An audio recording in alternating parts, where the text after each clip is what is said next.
There's a lull. That means it's time to start. How's it going?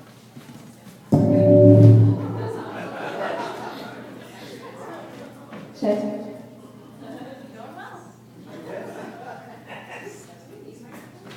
We do. This one works better than this one does. Okay. You're gonna walk it this one? Okay. No, I'm.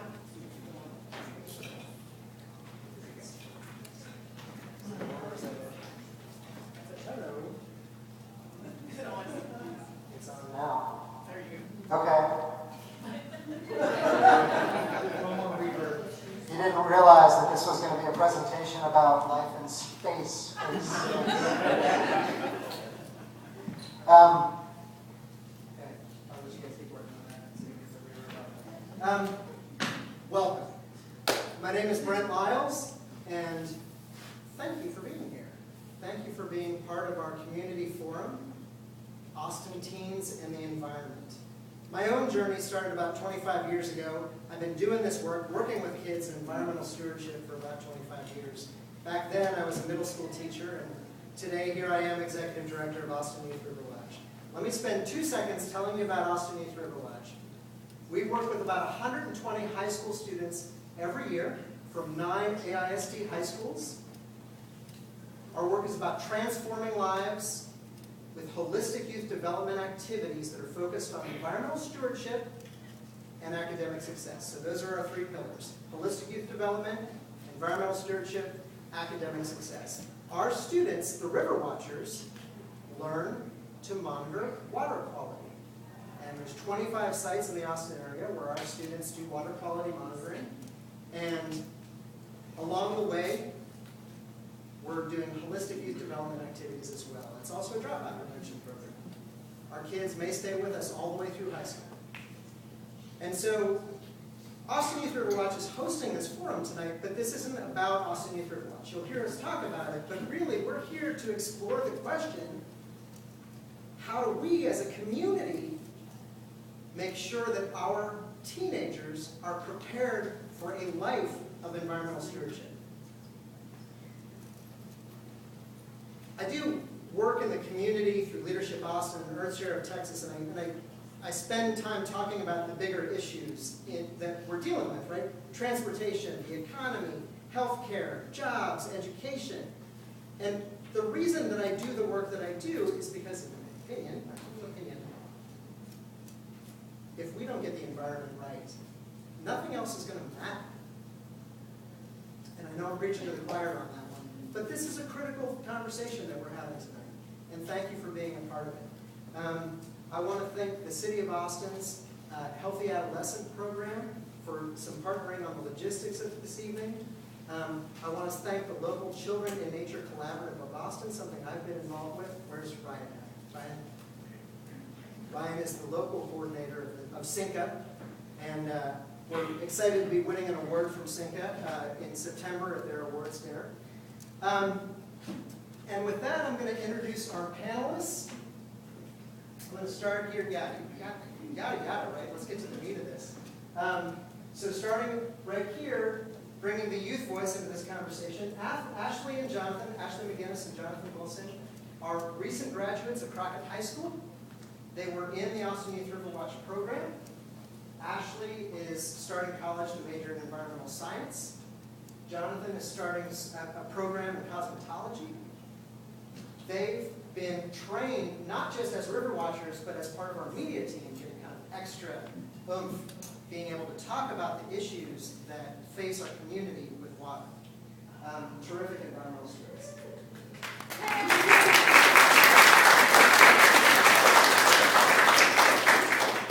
Tamara Sabir is a science teacher at Mendez Middle School, and so she's here to help talk about that youth voice and what obstacles our students will face as they're moving into their lives of environmental stewardship.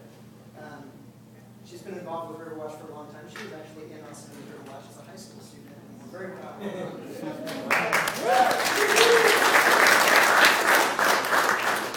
Tim Eubanks, he's kind of like an unsung hero in Austin to me. There is nobody in our community who understands meaningful youth engagement as well as Tim Eubanks. And I'm so pleased that you're here tonight. Thank you. Tim's with the Family Health Unit at the City of Austin. And Jen Bristol thinks about things at the statewide level. She is the coordinator for Texas Children in Nature, which is a statewide effort to connect kids to the outdoors. So these are our panelists, and we're going to be hearing more from them. I'd like to introduce our moderator, Mark Lefebvre. Mark, if any of you are familiar with the Project Wild program, which is a national program, and you wonder, well, who are the people behind the Texas Wild program? That's Mark. Mark works with teachers and community members and students across the country with the Council for Environmental Education, working on Project Wild and their other projects. Okay, what did I leave out? Anything? I think that's it. Okay. Take it, Mark. Thank you very much for being here.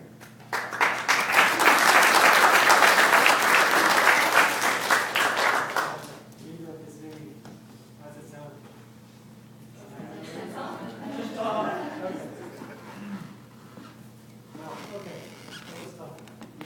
So after this, good morning, yada yada. I'm going to try to give a little more context about tonight, what we're going to be exploring. And thanks, Brent, for all those comments. As Brent said, in addition to being an environmental educator and working with Project Wild, I also am a board member of Austin Youth River Watch. And I want to tell you quickly a little more about that because it has a lot to do with why I'm here and what we're talking about tonight. About 17 years ago, I was a teacher, also at Panelists Middle School, and one of my fellow teachers invited me out one afternoon to go test water. I didn't know what he was talking about. But he knew I was interested in environmental education and was looking for ways to further engage my students. And wow, we went out into Williamson Creek and we got wet and dirty and captured water bugs, macroinvertebrates, and looked at dissolved oxygen and talked about chemistry and math and science. We talked about the water quality. We talked about the future, and it was really quite a transformative experience for me. It's what led me to go on to graduate school and study environmental education and geography, among other things. In that experience, there was a lot that happened there where I knew that this was really meaningful learning for these students and for me. That there was so much going on that wasn't happening in the classroom, and that through the right combination of classroom experiences and out-of-school experiences and the right combination of teachers and mentors and caregivers, there was this blend that we need to strive for. And ever since then, I've been trying to figure out what is that blend? What are all those pieces that make really meaningful learning and really meaningful youth engagement? And I've gotten more of that picture since my more recent involvement with River Watch, and I'm hoping to get a bit more tonight. So thank you all for coming and helping us take that next step in that conversation that many of us are very familiar with now. We're going to look specifically at teens and specifically in Austin. What's going on with teens and what's happening in Austin. Okay, so we're not done yet. A little more background on all this. And a lot of you know this, but what do we know about teens and the environment? There's a lot we don't know. But we do know that teens are much less likely these days to have had the kind of outdoor experiences that many of us in the room had as children. Less time in nature, less connection to special places, less time with a trusted adult outdoors. Interestingly though, those combination of experiences, we know through research, are what is the common thread for people that tend to go into the environmental professions. Okay, so if you pull people who are environmental managers or water quality specialists, environmental educators, the common thread is, yes, as children we really bonded with nature. We were out there, we had an adult in the distance giving us some room to run wild. And now, it seems, kids by and large don't have that. And so one of the big concerns, not the only one, but one of the big ones that we'll talk more about is who's going to step into those roles? Who are going to be our environmental stewards? And sure, environmental literacy and stewardship is important at a societal level. One of my questions is, who are the experts going to be? How are we going to have a big enough pool to do what we need to make happen to help lead the rest of us? I mentioned the health concerns, and we've heard about obesity and attention deficit disorder. We've heard about vitamin D deficiency and just higher levels of stress of not getting outside and being in nature. And that's also a big concern. Are there special concerns there that are especially of concern to teenagers? So that's another area this discussion might go. But I think a big one that we're going to be looking at is how can we engage youth to become stewards? And as we've seen in recent years, a lot of that effort has been looking at younger children.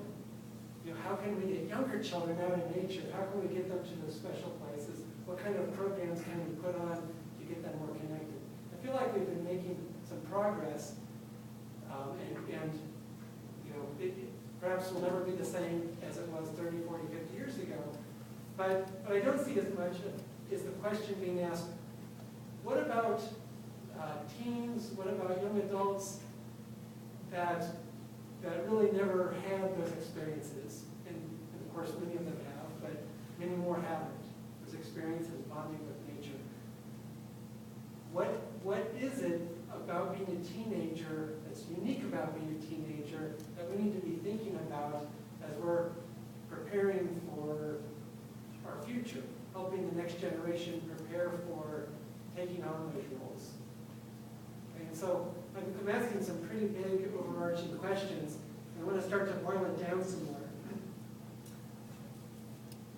And I will try to focus it a bit more with some very specific questions to all of you. But before that, one more kind of overarching question is, what conditions or qualities are unique to the lives of teenagers that influence how they connect with nature?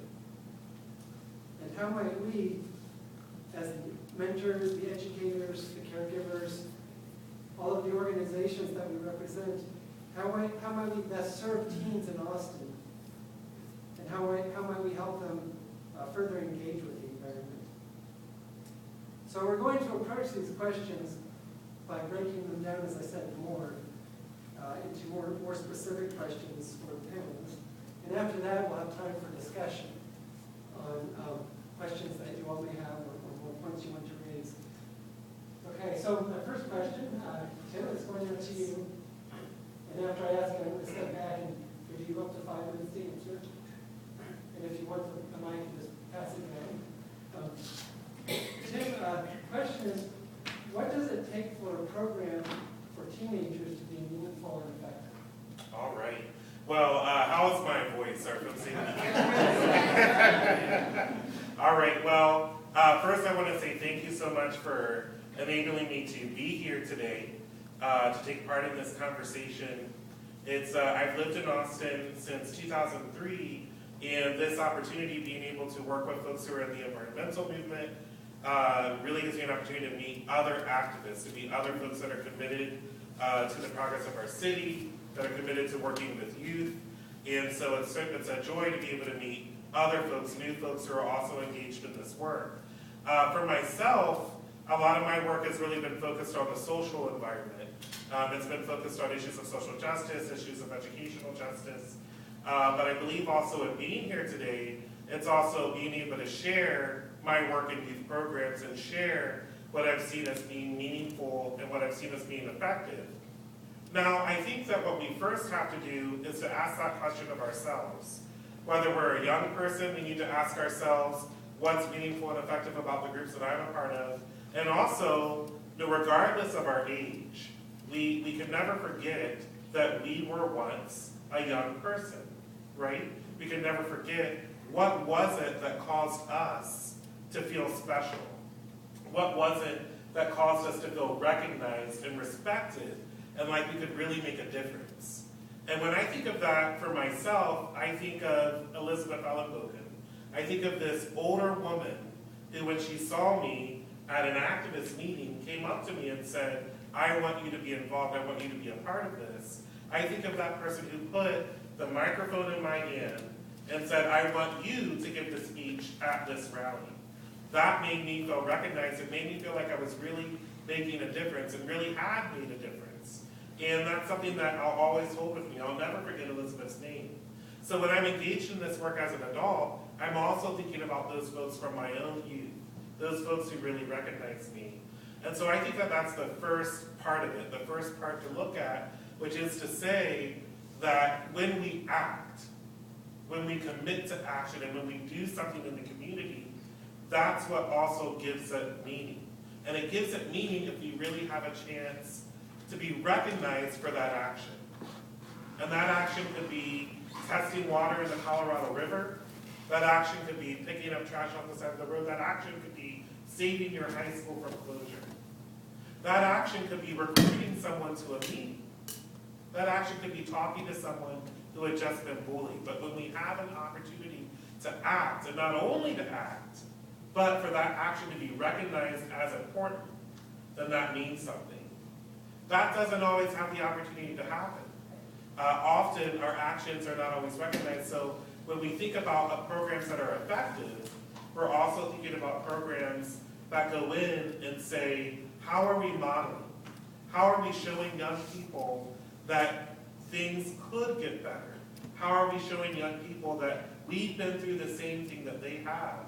How can we recruit volunteers who have been through what the youth have? I'll never forget working with a young man who had been a part of a gang since he was 14 and was struggling to get out of that gang. And I'll never forget him telling me, why don't we ever have folks come to the school who have been in a gang and now are out of it and can tell us what they did to get out of it? And I thought to myself, well, there are rules against that, against people who have had felony convictions coming onto a campus. But that's a part of it, right? That's a part of it, is thinking about things in a different way and thinking, how can we model folks that have been through what these folks have been through and come out on the other side. I think another really important thing about effectiveness is relevance. That the program is relevant to the young person's life, and that also means that you therefore have the opportunity to change the program. You can start off thinking, this is what our program's going to be. But guess what? When you have real life people in that room, they get to make up what the program will really be. And so really listening to their voices and seeing where they're taking things. So I think the important thing is to act, to recognize and respect that action that the young person has been engaged in, to model, to have people in the program who have been through what those youth have been through, right? And then also to make sure that we're having an opportunity for youth to change the program and ensure that it's relevant. And so that's just some of what I wanted to share today. So thank you.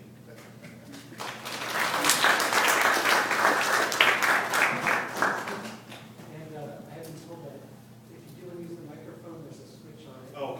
If you can turn it on, anyone wants to use it. But Tim, I don't think you did need it. So. Okay, my next question comes in two parts, and it goes to two people. It's the same two questions for Jonathan actually. The first part of the question is, and I'll tell you the part before you answer. They're closely related questions. In what ways was the Austin Youth River Watch program meaningful and effective for you? And another way to think about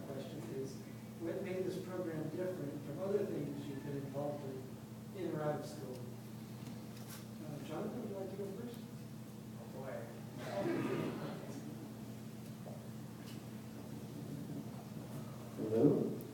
Oh, okay. So, what made Riverwatch different to me was, a lot of the times when you have programs that take you out, you have like Boy Scouts and they're all outside of high school and so you have to drive. And what I really liked about Riverwatch is that it was a high school program and they would pick you up from your high school and it was just really easy to always get out every week. And I didn't have to, I never had to think about where I was going because Riverwatch always had it planned. And there was always somebody I knew there, and if I didn't, they would always introduce me. And like Tim said, relevance was also a major play in it because I would always like, after a Riverwatch meeting or a Riverwatch day, I would like Miss Elizabeth right here, she would, teach us about like some kind of plant. And I would go home, or I would go on the way home, and I'd see it there, and be like, oh my God, that plant's an actual part of my life. And it was just totally different from like having like a math class, and like, sorry math, but, but like the teacher would be like, oh, this is A and B, and it's like, oh, never use it. But it was just always awesome because Miss Elizabeth would be like, oh, look, there's the bird, and I'd go out and I'd see it. And that was just always really something that made me want to go back because I would always learn something new and just always, because I had always been like a homebody before Austin Youth Riverwatch, and I've lived in Austin my entire life and I hadn't really been to a bunch of outside locations, and then getting in Riverwatch, they got me there. I mean, I was introduced into Riverwatch through my own friends, so I thank them I thank them for introducing me. But I honestly think that I probably would have never visited so many places around Austin if I hadn't have joined, and that's really connected with me. It's just like, they really did open up my mind, and even if I was, I was always interested in fashion instead of just fashion and art, and people don't usually connect the environment with fashion and art. They think of like fashion being like, killing the animals and all that stuff. But when I was in Riverwatch and we learned all these things and I saw that they were cute and how they interacted with things, it made me really think about how I wanted to change fashion or how I wanted to alter my career and to where it could be like greener. And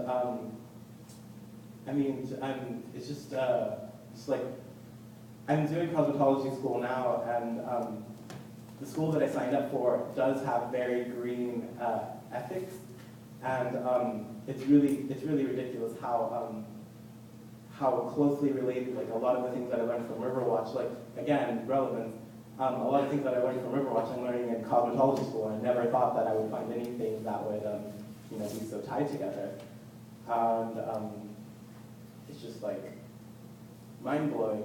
And but yeah, it's just really great that now I get to be connected with nature because we go and in the school they teach us about where they get the plants and how they source them and all these types of cool things that I've been taught before in Riverwatch, and it's always just like, wow, Riverwatch. But it's just nice. And I lost my train of thought, but it's great. And it's always nice just having something that'll take you outside.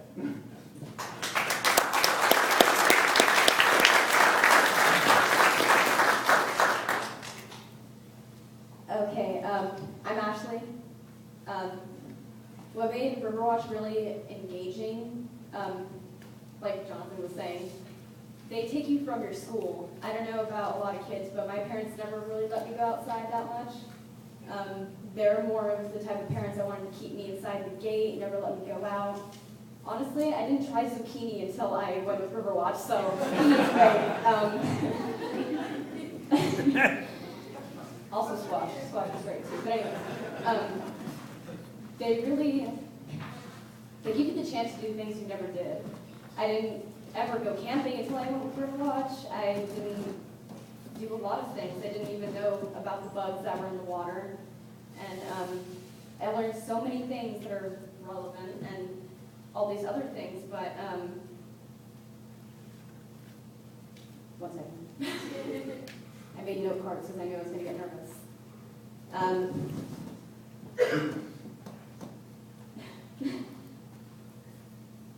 Like, Birdwatch.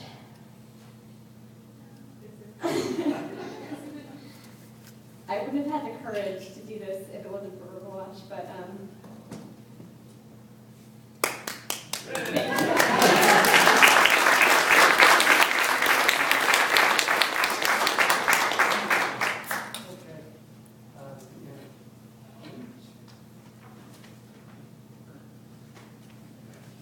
So, our next question, Jen, what are some examples of effective programs for teens? I'll go ahead and turn that off because I think my voice carries a little bit too. So first off, I just want to go ahead and say thank you to Johnny and Ashley. I mean, you get it.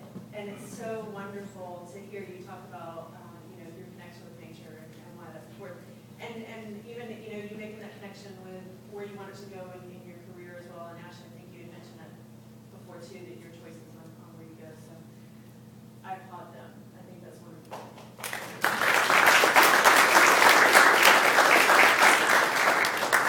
So in preparation for today, I went ahead and I sent out an email, and I wanted to hear from our partners from around the state.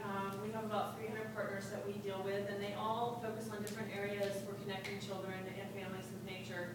Some of them focus on health, some of them focus on access, some of them focus on specifically on education, and others are building community. So I wanted to hear about, what are our different partners doing to connect with teens?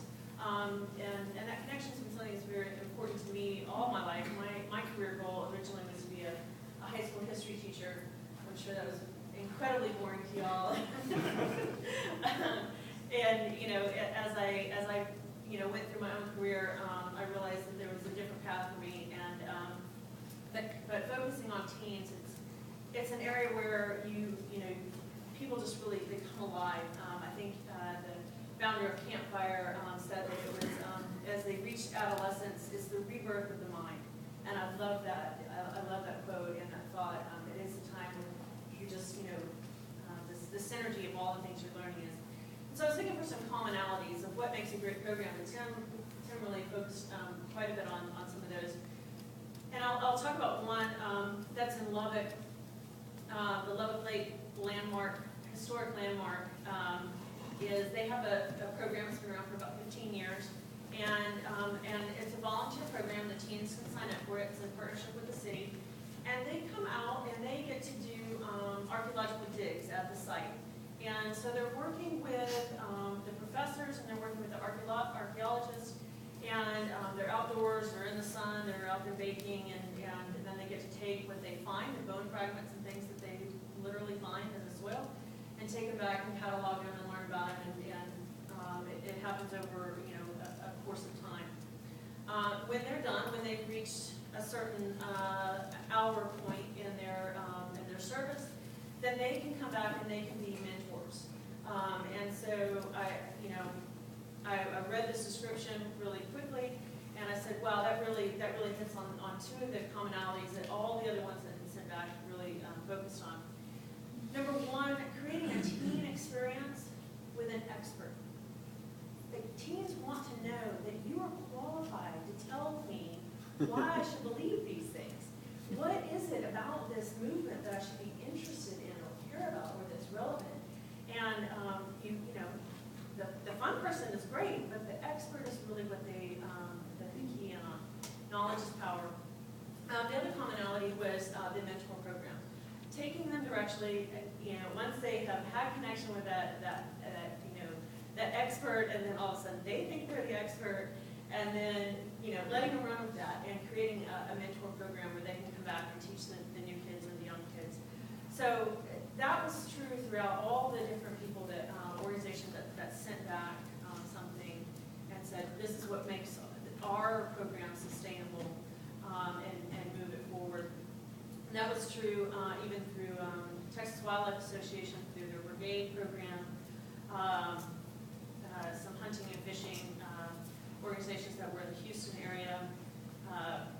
It's true of Campfire, Boy Scouts, Girl Scouts, on down the line. One of the other commonalities that I really liked in there also was that you talked about that it's relevant and using voice, and they're getting to make choices along the way with that knowledge that they're learning, and then kind of creating crafting as you go along, and that it's very mission driven. That was the other kind of commonality, that the program that's structured and designed for them is very aligned with the organization's mission. And that was something that, and you think about it as an adult, you sign up to be, to work, be a board member with Austin Youth Murder Watch or with Campfire or with any organization, you want your personal goals to be aligned with that too. And so that was something that they said that the teams also resonated with them. So I like that.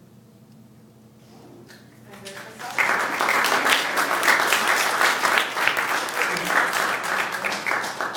Okay, before we open it up to more questions, I do have one more question. Tamara, this one is for you. And that is, what are some of the obstacles that students face when we ask them to take part in programs like this? And how do those obstacles change with socioeconomics?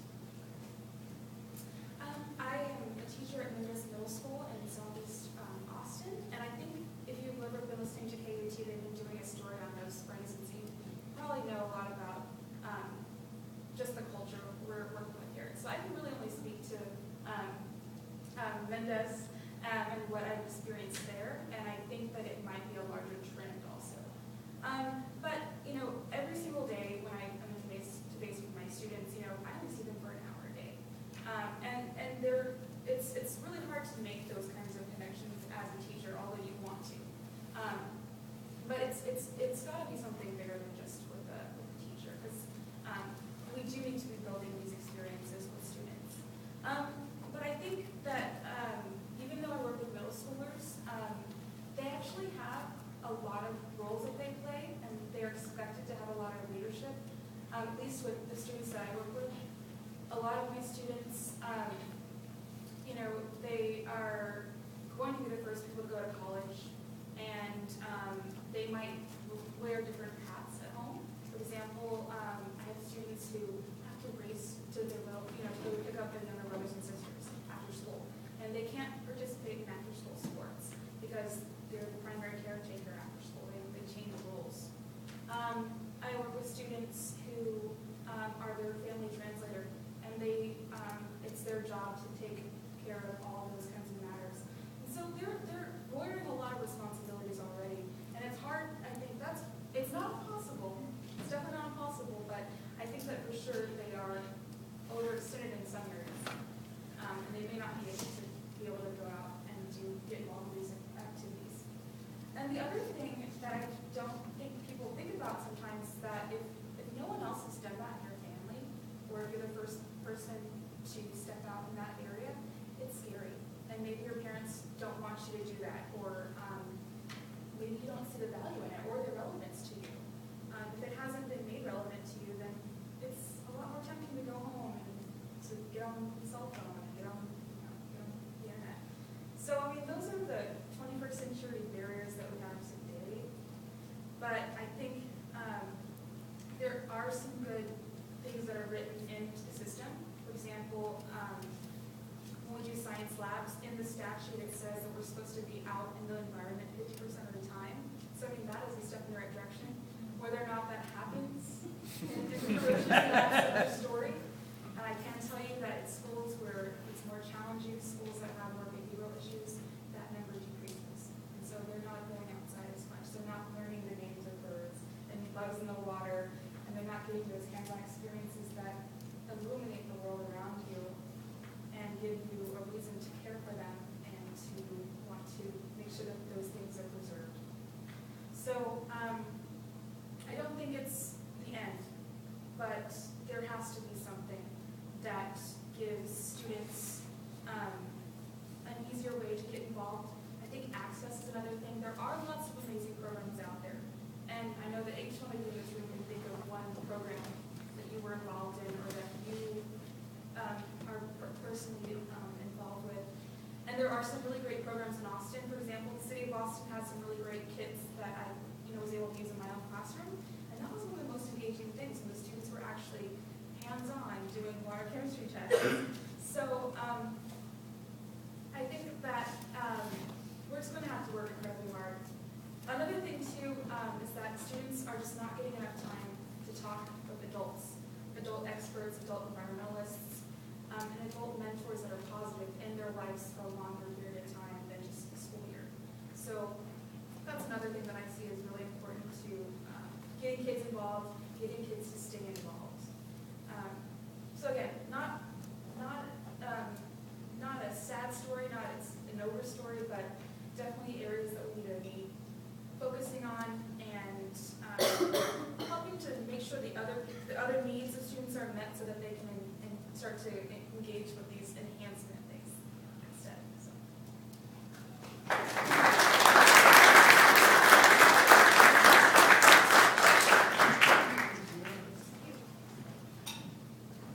And now we'd like to open it up to any questions or comments that you all may have. Anyone like to start? And you're welcome to come up and ask or call it out from where you are. Let's start with that. Oh, thank you. First of all, I'm very, very happy to know and to be privy to this kind of a program. It's absolutely essential. My question actually was, are you all have any liaison or connection with American Youth Works as this program, the River Watch and American Youth Works? Because the American Youth Works kids could certainly benefit from this. Brent, do you want that or should I do that? We're friends and we're colleagues and we talk. We certainly learn from each other. We have done some things before. Typically it's a one-day co-educational event kind of thing. That's been a little while. So we're definitely open to those kinds of exchanges because I think that's great for our students. I like for them. Again, some of the things that they were talking about seem to echo back to the issue of not having applicable examples. And so one of the things that I think is great with that program in American Youth Works is that our kids see applicable examples of people who are going on that next step of the path that they're about to enter into. So that answers your question. Yeah, I just wanted to know and make the suggestion if you haven't. Because Park Smith over there is really great. Yeah, and Chris. Okay. Yes. I'm just wondering about the process for identifying the next group of students. Do you have individuals in the middle schools who are looking at students who are leaving and going to high school who start nominating, or is it a self-selection by students? Really, like me and Jonathan both, our friends brought us in. So it's really just this chain of this one person that got in, bringing their friends, and bringing their friends, and bringing their friends. There is someone at our school who actually is like, I don't remember who it was for our school, but there's this person there that sort of sees these kids that are in need of extra help, like at risk for dropouts, that sort of thing. And they take those kids and tell them about other programs, and they tell them about things like River Watch, and they tell those kids to go try it out, and that's how we get more members. It's just a matter of people knowing people, just bringing them in. Can I do a quick follow-up? I was wondering if you have more students each year wanting to be part of River Watch than you have. Yes, we turn people away regularly. Yeah, I know. I wish we didn't have to, but we do. We have to provide quality. Yeah. I have something to say about that. Like, I just think about like how we all, because like we get friends, like our friends bring us in, and then like we make more friends through River Watch, and so when we go back to high school, all the River Watch kids usually like are hanging out together. And, other people are like, why are they all hanging out together?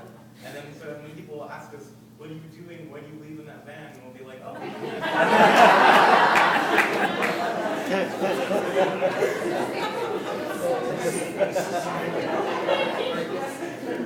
then they're like all interested, and then like they'll try it, but it's all full. And then when it's open, then they can come in.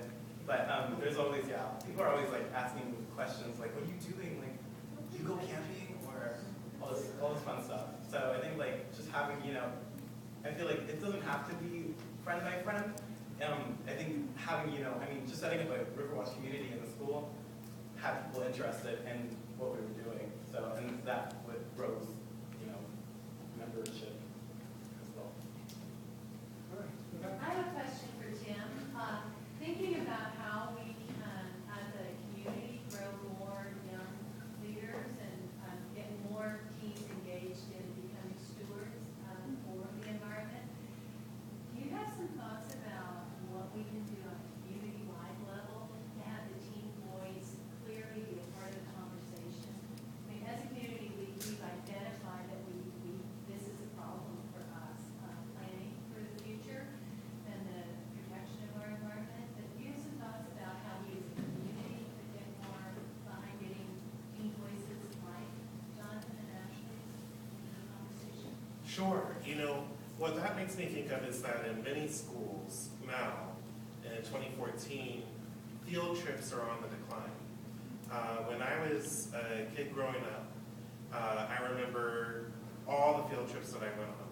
You know, I remember the museums we went to, I remember the parks that we went to and what have you. And working in schools now, especially in schools that are under-resourced, especially in schools that service low-income communities, there's less and less opportunities for field trips. And I think there's a number of reasons for that. I think that there's a greater emphasis on standardized testing. You know, there's a greater emphasis on what's taking place inside the school, sometimes bringing folks into the school to give presentations.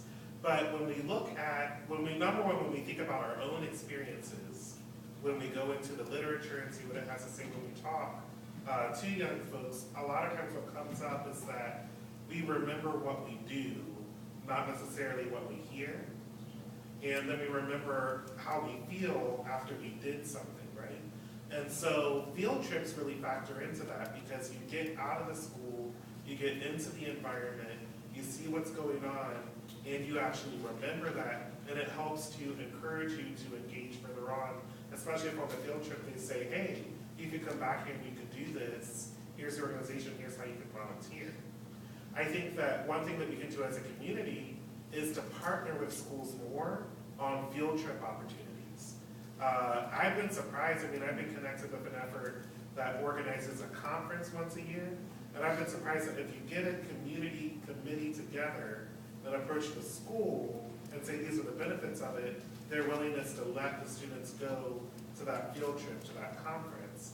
And I think that if we came together as a community, even if it's a neighborhood association, if it's a committee from a church, if it's a committee from an organization, what have you, coming together and being able to design a field trip opportunity, pitch it to teachers, to counselors, to after-school providers, to the folks, not necessarily just to the principal right ahead, because you have to have that ally who actually works with you, who actually works with a group of students, but then pitching that idea to them and saying, hey, we have this idea for a field trip, and then letting that conversation of happening, oh, I think that could be connected to the TEKS, the Texas Essential Knowledge and Skills, in this way, and that way we can sell it to administration because it's connected to the TEKS, or something like that. So I think as a community, more opportunities for youth to actually do, for youth to go out and experience, because that's what's going to encourage it. We can come into the school, we can give a presentation, that's great, we should do that, but I think if we think about our own experiences, then we think that that may not necessarily be enough just to hear it. We need to do it. Can I follow up on that a little bit? Is that all right? Is that allowed? Please do.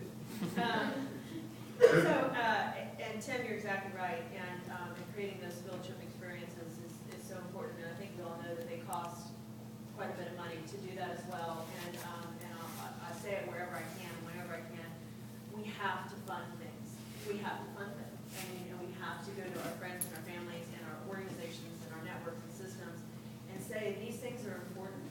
We have to fund things like field trips or access to the outdoors or after-school programs, and that's important for our city leaders to hear, state level, county level, and for even private organizations to hear. So. In your resourced community that you've been working in, can you describe what level of volunteer activism there is on your campus, and what barriers or potential solutions do you see for enabling a more robust volunteer system that would enable the possibility of taking field trips from a staff perspective, et cetera? You know, I think the community, it started with the community and then bringing the people that were engaged with the community in first, so that we're going to establish trust system is probably the best mode for that. You know, there are some volunteers. It seems like some years we'll have a higher PTA participation, and some years it's sort of dwindles. I know sometimes our undocumented parents, just for lots of different reasons, don't come to school. That establishing that trust is going to definitely help to open the door for that. Do you get people in your classroom volunteering, or is it some other kind of volunteer process? You know, I think it could. I mean, there's definitely partnerships out there. I know UT has a grad program that like connects that. I think it has to do with a lot of time being used on testing, and maybe not even having that time in your classroom to allow for that kind of open engagement time where those magic moments happen. But I really think that the idea of having community groups come and say, here's a field trip we've already organized. Come, let's take the kids. I think that is actually one of the most successful sounding ideas that I can think of. Yes. And can you introduce yourself too? Sure. My name's Ryan. I work with SIGA and Westgate Outdoor Recovery Center. My questions are tomorrow. I want to say, first of all, thank you so much for using the kids in your classroom. It's wonderful to see an educator bringing the outdoors into the classroom. And my first question was, how many of your colleagues, fellow educators, science teachers do you see on a regular basis doing that? And two, as a community organizer, one of my passions is empowering teachers to do just that. What kind of resources and things would you look for or want from us in the community? Let's see. First part was. How many folks are doing what you do? And then the second part is, what would you like for us to give you to empower that number? I'm lucky because I'm in 7th grade, so they tested in 8th grade. If they're tested subjects, it's sad. I wish it wasn't funny, but in 8th graders, they're doing very little of that hands-on. They have to practice for stuff. That's just they have to. So there was 2 campuses this year that did no labs. They just did test prep all year, and it was successful because they did it every day. It's hard. It's a lot of preparation. Being a science teacher is really tough.